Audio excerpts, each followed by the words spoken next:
Magandang hapon po sa ating lahat. Kayong mag-aalala, patutulungin ko kayo. Sigurado ako doon. Yan ang masarap. Ha? Huwag kayong matulog. Kasi yung nanalangin kanina, attentive na makikinig daw. Sabi ko nalangin ni Brother Joshua. So, huwag tayo matulog. Yun, kung matulog kayo, okay lang. Kayo naman na agrabyado. Pumunta lang kayo rito kung natutulog naman. So, may timer ako. Isang oras para baka magalit sa akin si Alan. Kaya sasabog nga ito. Sumbong isa ko. Ang aking paksa ay fellowship. Ibig sabihin, ito po ay application dun sa prinsipyo. Una, nilahad ni Brother Jude, yung authority. And then, application sa dalawa. So, ito application din at consequences kung hindi tayo nanatili doon. Tayo nasa mali noon, consequences. Sa maling aral. Alam naman natin, consequences, mapaparusahan. Pero, hindi po yun ang ating, ito po yung magigiting na nasa litrato. Ayan. Tapos na si Jude. So, si Brother, ano na lang. Ayan po, si Rainier.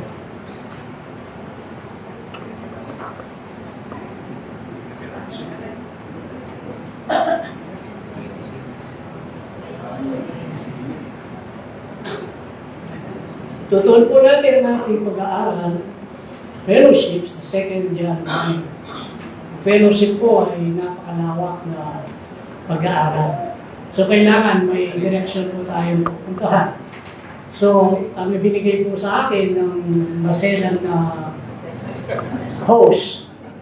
Dalawang maselan talaga dito. Si June at saka ito, maselan talaga. Maselan na walang pinagkasalan. Sila. So, second January. Siyempre, first thing first, definition. Kaya, ito po yung payak na o simpleng kahulugan lamang. Lunahan po. Fellowship. Ito ay galing sa Greek na koinonia. Ito ay friendly association. Especially with people share one interest. Doing something together and sharing. Ito po yung maghiling na samahan, lalo na sa mga tao na may nakibahagi doon sa kapakanan o interes ng bawat isa.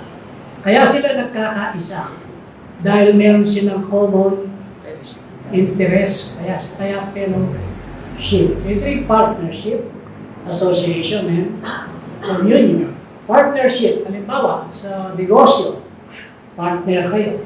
So, pareho yung layo din ninyo, di ba?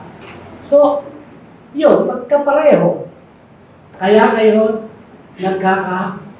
nagkakasama. So, alin bang samahan, may prinsipyo na nakakaloob doon sa isang samahan. So, ang ating pag-uusapan po ay inaraw na natin samahan sa Diyos. O tinatawag natin spiritual fellowship. Ano yung prinsipyo na dapat natin isaalang-alang pagdating sa sama-sama, pakikisama? Unang-una, kikita natin, ayaw niya.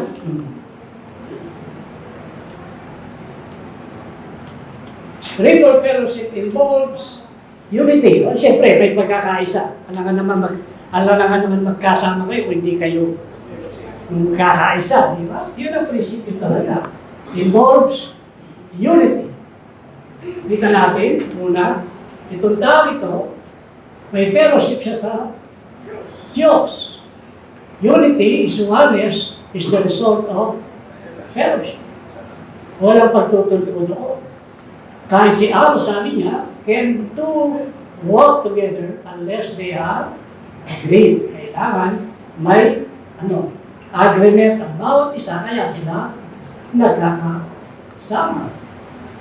Tayo po ay tinawag upang makisama sa kanyang anak, yung Panginoon. Kaya sinasabi natin, spiritual fellowship, sapagkat tayo po ay tinawag upang makisama sa ating Panginoon. At ang samahang yan ay mayroon po siyang basihan. Unity is based upon revealed truth of God. Hindi kayo pwedeng magsama o magpagkaisa sa pamamagitan lamang ng iniisip ninyo. Hindi pwede yun. Kailangan may basihan ang inyong pagsasama. Alam naman natin yan. Mamaya bibigyan po natin ng mas malawak na diin. Ang gusto lang natin i-emphasize dito, ang unity ay may katotohanan sinasabi upang tayo po ay magkasama. So,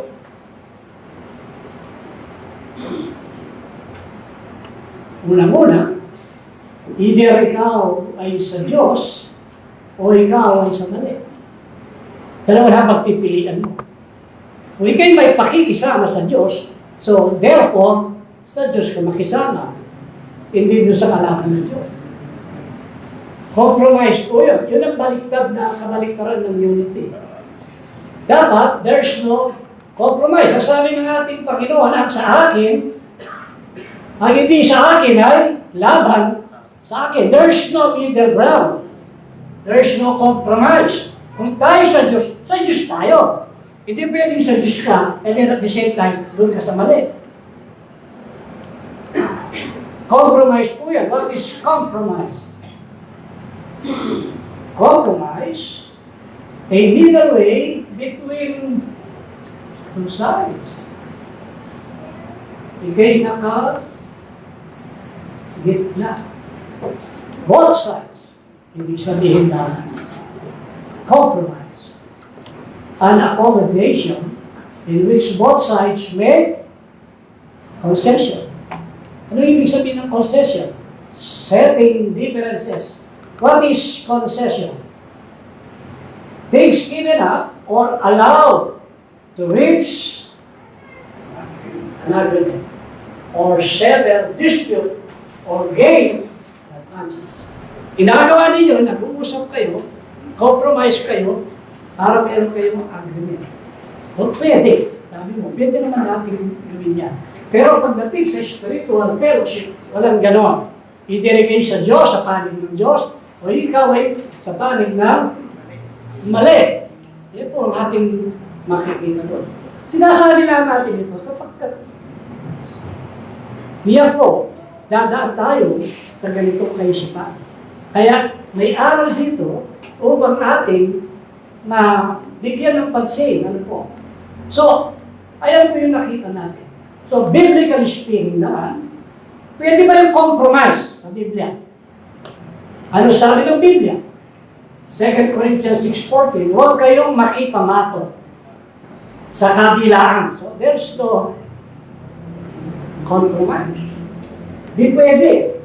Sa left, sa right, yung tao in between, sabi niya, huwag kayong makipamato.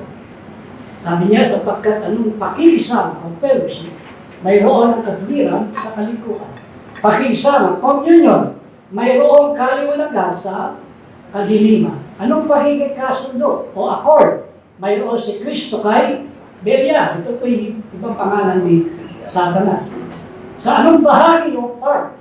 Mayroon ang sumasampalataya sa di sumasampalataya. Tuloy natin ang pagbasa. At anong pakikipagkaisa o agreement?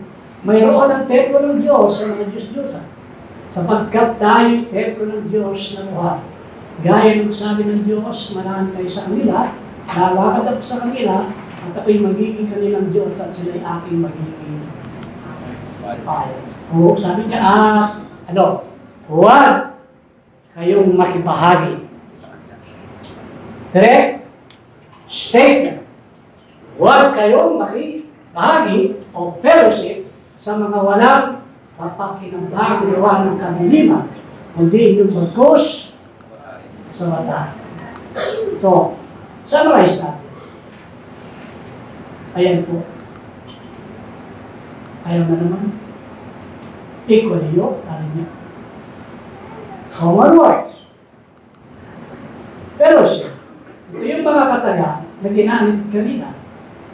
may fellowship ba yung righteousness sa lawlessness? Ang sagot ay, wala. May communion ba? Ang liwanag sa darkness. Opposite po yan. Ang sagot ay, wala. Accord. Ganon din. Ang sagot ay, wala. May pakikisama ba si Kristo kay Satanas? Wala. May part ba ang sumasampalataya sa hindi sumasampalataya? May agreement pa ang templo ng Diyos sa mga Diyos-Diyosan. So, anong sabi sa atin? And have no fellowship with untruthful works and darkness, but rather expose them or rebuke them. Yan ang inuutos sa atin. So, compromise ba? Pwede. Sabi ng Biblia, hindi. So, ano ay ang definition ng fellowship sa biblical perspective? Ito po'y kinuha ko sa definition ni Brother Jude doon sa kanyang slide. Or at least, may nakopya ako. Sabi niya, ganito. So, therefore, ano ang kahulugan, biblical concept of fellowship? Ayon doon sa ating kinulektang mga talata, pakikisama, pakikibahagi sa mga bagay na may kinalaman sa mga espiritual na gawain o pagkilos. Number 2, ito'y ugnayang samahan ng magkaparehong paniniwala. Hindi pwede yung magkaibang paniniwala. Magkaparehong paniniwala na may kooperasyon, suporta, pagkakaisa sa pagitan ng mga kinauukulan, ng mga magkaparehong pananampalataya. Yan po ang kahulugan ng fellowship sa Biblia, pagdating po sa Biblia. Susunod, what is the basis of fellowship? May basihan po ang ating samahan o ating pakikipagkaisa sa bawat isa. May basihan. Ano yung mga basihan niya? Based upon walking in the light with God. Yan ang sinasabi ng Biblia. Kaya tayo may ugnayan, may samahan sa Diyos, may pakikisama sa Diyos, sapagkat tayo lumalakad sa liwanag, sa katotohanan. Yung sinasabi ng Diyos. So therefore, may fellowship tayo sa Diyos. Sa 1 John chapter 1, verse 5, this is then the message which we have heard of Him and declared unto you, that God is light, and in Him is no darkness at all. Ano yung light na yun? If we say that we have fellowship with Him and walk in the darkness, we lie and do not the truth. Ang light ay sinasabi niya rito, yun ay ang katotohanan. Kung ikay nasa Diyos, lumalakad ka doon sa liwanag, ang ibig sabihin, ikay nananaan sa katotohanan. Kamaliktaran ng darkness o yung error. The verse, but if we walk in the light, as He, yung Diyos, is in the light, we have fellowship one with another. And the blood of Jesus Christ, His Son, cleanses us from all sins. Bigyan natin na illustration. Paano ba yun?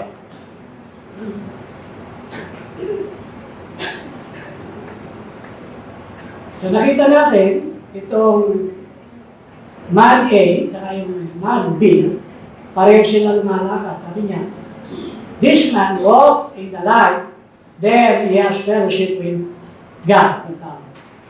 Hindi yung isa, meron din. Pareho yung kanilang pananampalataya, pareho yung kanilang ginagawa. So therefore, first, this condition must exist. Si Brother Jojo, kailangan, in order na magsama kami, pero kami spiritual fellowship, kailangan pareho yung aming pananampalataya, pareho yung aming ginagawa, kami lumalakad, alisunod sa bigtan ng Diyos. Kung iba yung ginagawa niya, iba yung ginagawa ko. Fellowship. Tignan natin dito. Disregard muna natin yung ginagawa niya ginagawa.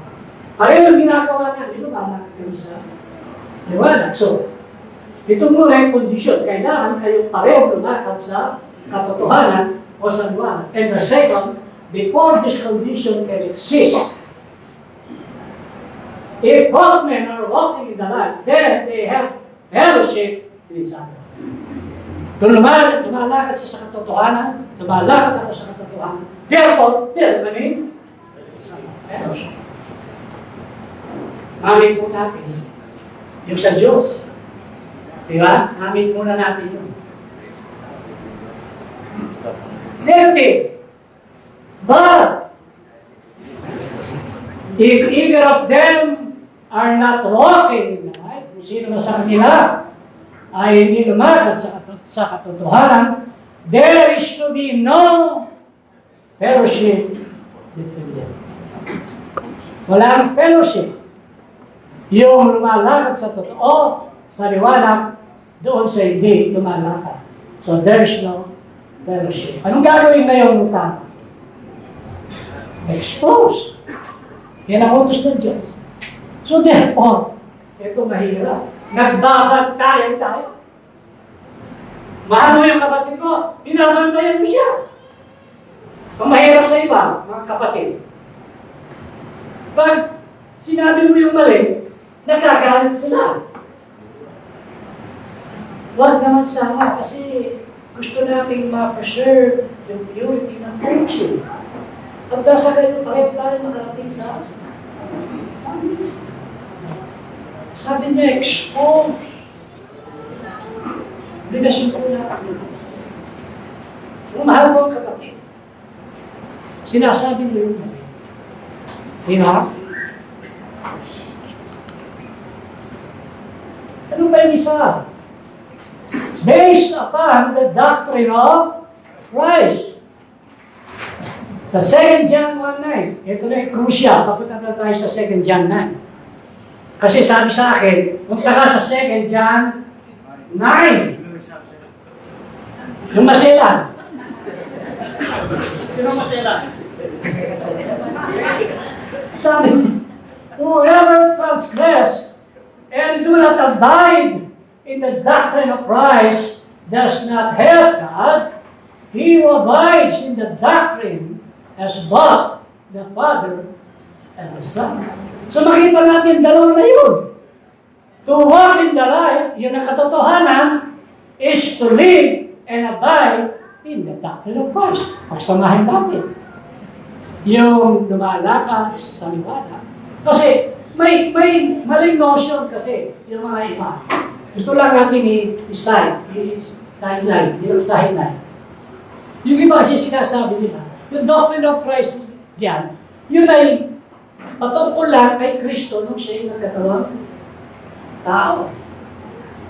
Kasi may paniniwala yung mga unang Christian. Kasi Kristo hindi nagkatawang tao. So yun ang binibigyan din siya. Pero hindi lang naman doon yung doctrine of Christ.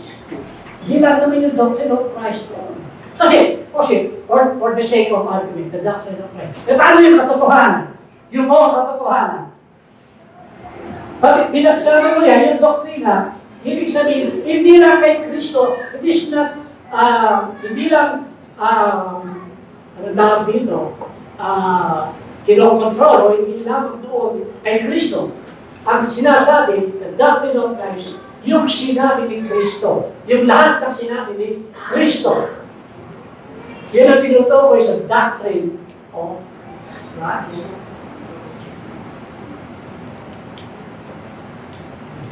Walk, live, and abide. Fellowship. That's the doctrine of Christ. Okay, let's try uli natin.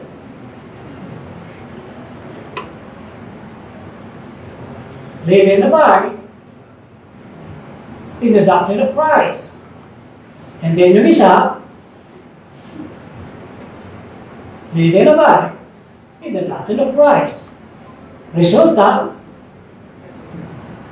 Meron silang pareho, and then, so meron silang fellowship.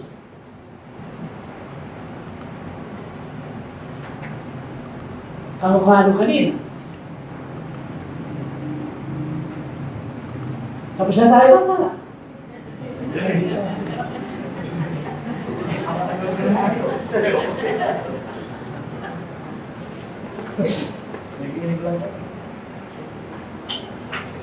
Sa 2 John 9, i-emphasize natin. Sa 2 John 9, ito ay tinutuloy. Ayan. Whoever transgress and does not abide in the doctrine of Christ does not have God. He who abides in the doctrine of Christ has the Father and the Son. Tinutukoy po rito yung hindi nananaan sa aral ni Kristo, yung nagpa-practice ng kasalanan. Hindi ka nga nananahan. So therefore, ito yung kasulukuyan, nagkakasala, progressive, practicing error. O yung, paano naman yung verse 10? If anyone comes to you and does not bring this doctrine, do not receive him into your house, nor greet him. Teaching error. Sinasabi niya rito sa 2 John 9, yung may dalang maling aral. Kasi sabi niya, does not bring this doctrine. So negative siya, meaning to say, ito yung nangangaral ng mali. Pag gano'n, wala kang fellowship sa Diyos. O yung isa, sa verse 11, for he who greets him share his evil deeds, endorsing error. Hindi lamang yung teacher o yung preacher o yung may kapatid na mali aral. Kapag hindi mo siya na-expose, hindi mo siya binabantayan, hindi mo siya tinutulungan, wala kang simple lang, wala kang sinasabi. Anong resulta nun? You endorsing error. Wala. O nakita ko si Gladsen, hindi gumagawa sa katotohanan. And therefore, alam ko yun, may personal knowledge ako. And then, kumusta ka? Dumanda na lang. etc. Para sinabi. Anong ginagawa? Di ba sabi niya, export? Paano kayo kapatid? Yes. Paano hindi mo sabihin? Kaya sabi ko mga kapatid, nagbabantayan tayo. So, tatlo po sila. Practicing error, teaching error, and endorsing error. Okay.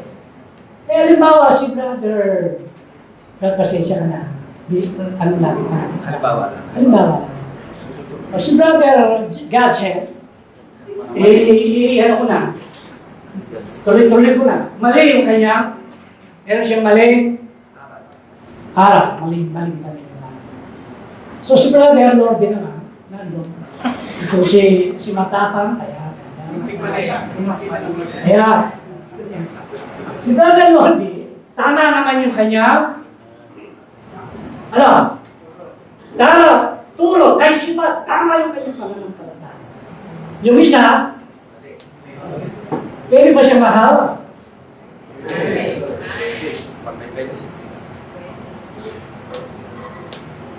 May fellowship siya.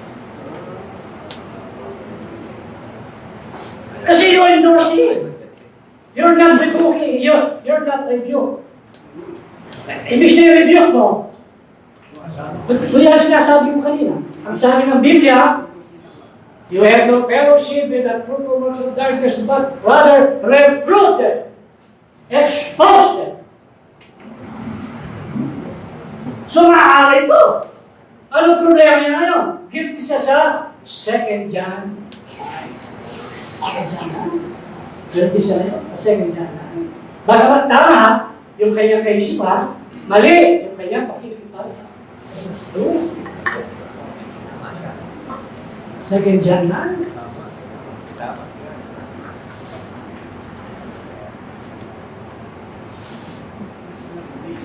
Ano kaya reason? Bakit hindi siya lumahantong yung mga kapatid sa gano'n? Matulog. Then si Brother Pagdo, okay, ito niya. Kaya pag tingalit ka, gising ka. Ano kaya yung dahilan? Marami, bibigay tayo ko. Personal friendship. Ginawa kong personal, imbis na relationship. Friendship. Malalim na pagkakaibigan. Pag sinabi natin malalim, baka sabay na kayo matulog sa isang binahan. Yung sikreto mo, alam ko, yung sikreto niya, malalim na rin yung samahan. Pero ang problema, kapag mali yung isa, nadadahi ito at meron kang fellowship sapagkat malapit. Pinagpapalit yung pananampalataya sa fellowship. Imbis na yung expose ang kapatid. Yung isa pa, ang clarity of subject. Brad, magsama na tayo. Bakit? Hindi malinaw yung aral eh. Hanggang hindi malinaw, okay tayo magsama. May pagkakaiba man tayo, okay magsama tayo. Kung mali ka muna. Okay lang. Basta ang mahalaga, magkaibigan tayo. Yun ang mahalaga. Dito naman kayo magkaibigan, at the same time, kaaral kayo, mamaya kakasal tayo. Baka, unity, diversity. Ito yung pinaka-common. Baliktad. Imbis na unity, doon sa katotohanan, diversity. Parehas sila. Good intention. Maganda naman yung intention niya, brad. Di ba? Ito yung dahilan ko minsan eh. Sige, magsama na tayo. Pero maganda naman yung intention mo eh. May intention tayo, brad. Sige. Maganda yung intention. Ang problema, second John 9. Lastly, ang isa pa pala, financial gain. Oh! May paghinabang ako dyan. May binibigay yan sa akin. Bakit ko naman siya? Kung patuloy yung fellowship ko naman. Kapag wala tayong pinatatamaan, sinasabi lang natin, yung mga reason, nakikita natin. Diba? Preacher's choice. Ano yan? Oo! Kilala mo yan. Si Lord yan. Hindi magtuturo ng mali yan. Ibig sabihin, yung fellowship mo nakabatay doon sa kanya sapagkat alam mo, marunong siya, hindi siya nagtuturo ng mali. Pero hindi mo alam, mali siya. Yun ang problema. Lalo na yung mga kapatid natin, mga Amerikano, I suppose. Hindi ko sinasabing mali, yung mga kapatid. Baka kung may maling kapatid, and then puti siya, ay sabi mo ngayon, ay hindi mo tuturo ng mali yan. Si ano yan eh? Si Pera ako ng ano. Sino? Oo. Hindi. Magkano ka sabi ko.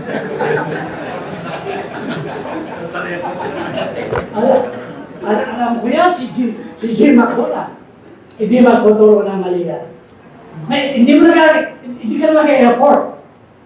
Ibabasa mo lang ngayon doon sa pizza. That's wrong. Ano ba check eh?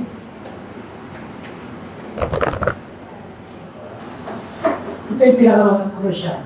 When and how to limit spiritual fellowship. When and how?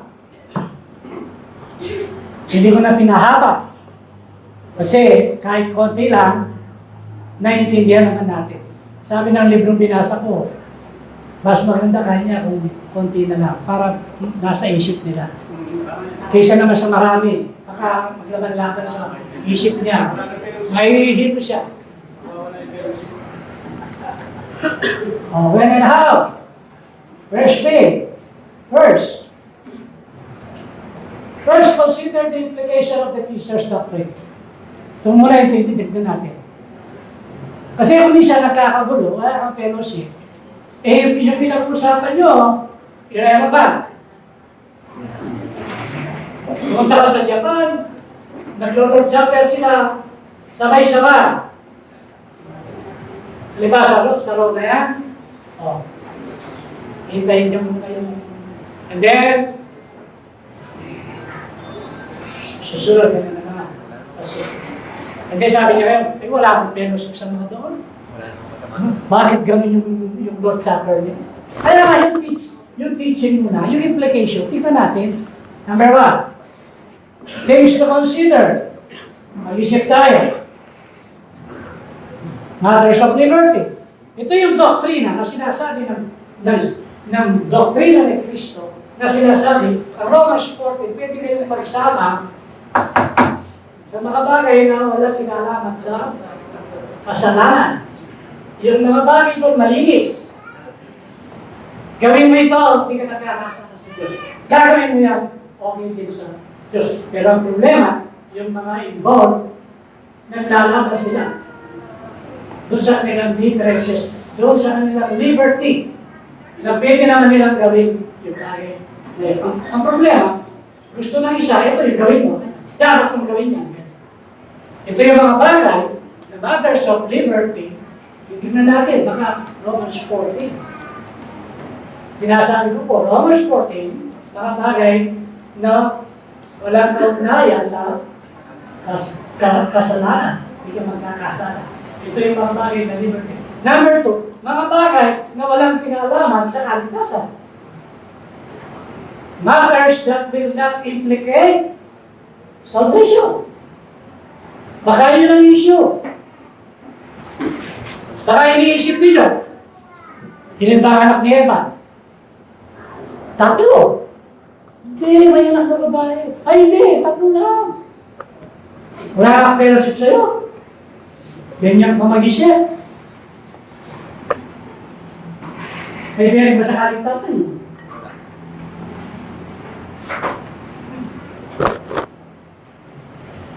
Well, to limit fellowship due to incorrect teaching. Well,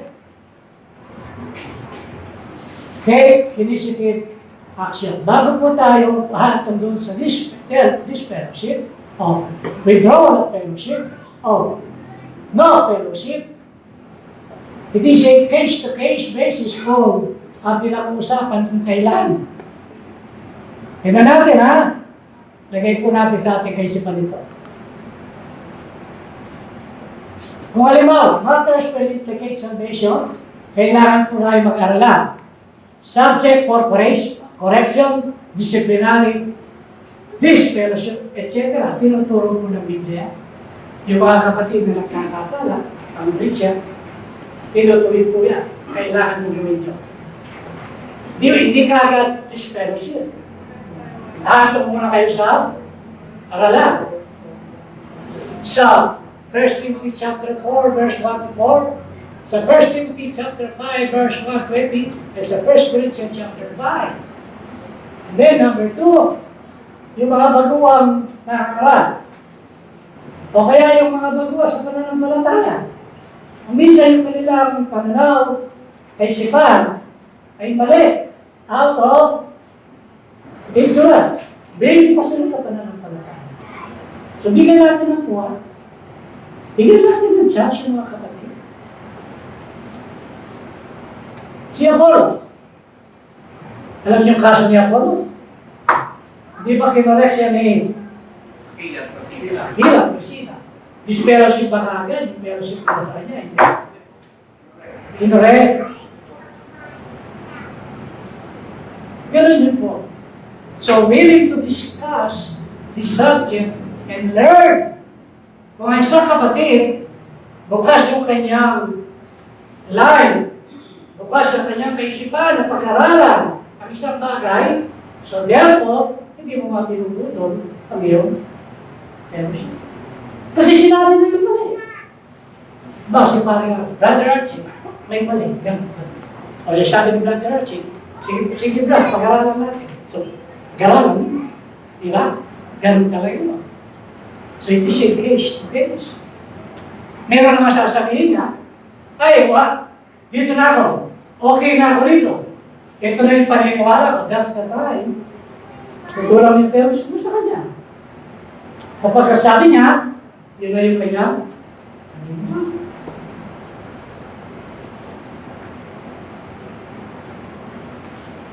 yung mga kapatid at kilalang teachers na may experience. Ito yung kabaliktaran na ito. Gusto niya ito. Okay na siya. Sabi niya, persist to his error. Andayo, rejecting the faith. After considered time to show him the Lord's teaching accurate. Si Timothy, si Pablo, meron siyang kapatid na hindi na wala siyang fellowship sapagkat kanya nireject na nila yung pananampalataya sa 1 Timothy chapter 1, verse 19 to 20. Pakibasa ba? Parang may patakas-tas na.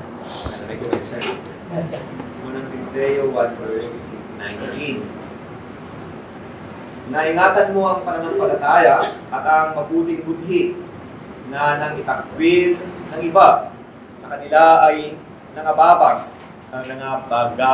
tungkol sa pananampalataya na sa mga ito'y si Himeneo, si Alejandro, na sila'y aking ibinigay kay Satanas upang sila'y maturuang huwag mamusong. Ito kasi na-reject na nila yung faith. Ayaw na nila. So, ano ginawa? Ibigay ko kay Satanas.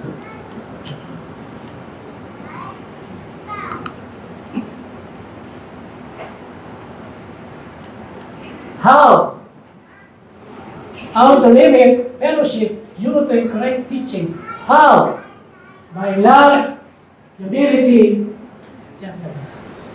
Andiyan yung pag-ibig palagi. Rather than love. Nandun yung humility. Kasi ganito, pag kinokorek mo yung kapatid, kailangan huwag kang boss. Huwag kang arrogant.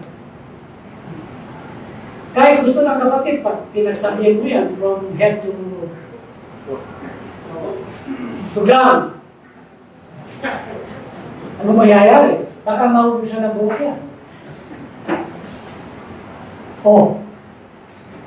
Kailangan may humility. Kasi, tanda po ninyo, may kaisipan ka, kahit pa kaisipan mo, gusto mo i-restore ka kami. Gusto mo maligtas. That's your objective. Yun ang aim mo, di ba? Pagsasabihan ko yan, parang tinatakoy mo na lang. Nakalimutan yung objective mo. May save mo yung kapatid. Di ba? So, kailangan gagawin mo yun sa out of love, humility, and gentleness.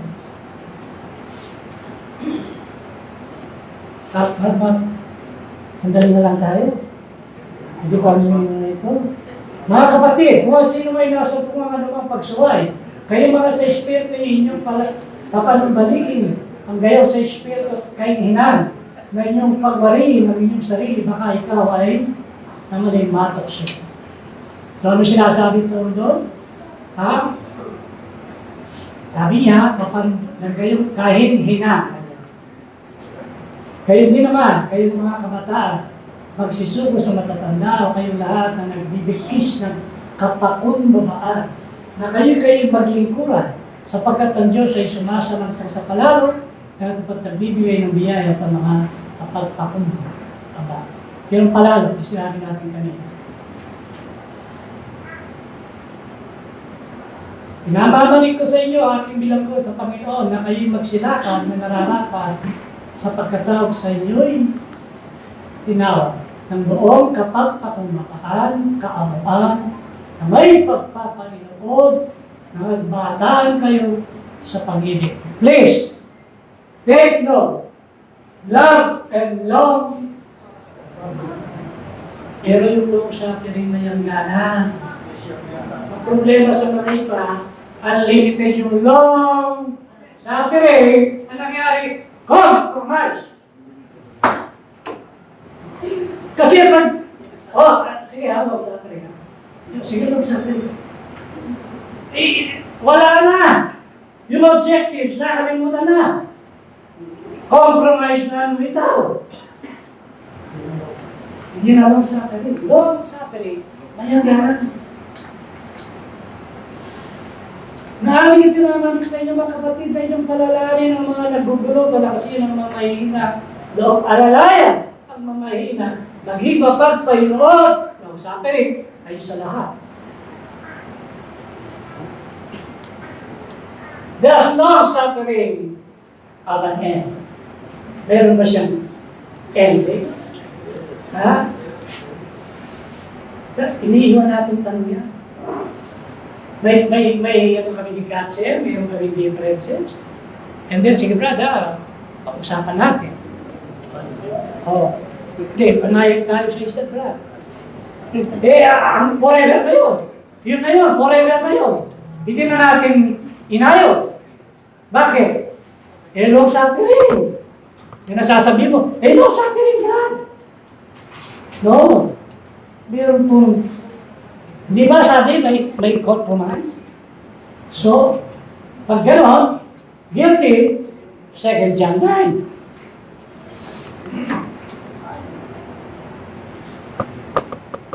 Conclusion. Yun ang masarap. Ayun.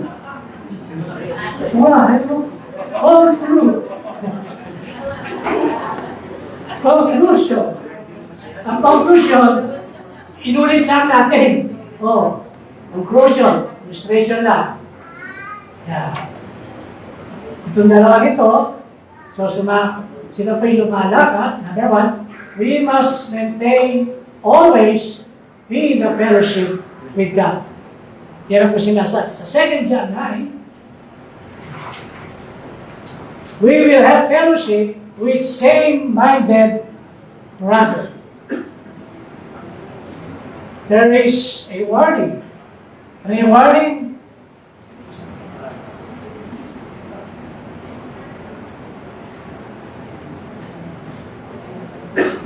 No fellowship. Sinasabi na 2 John 9. Pero may proseso. First, kailangan natin reprove and expose.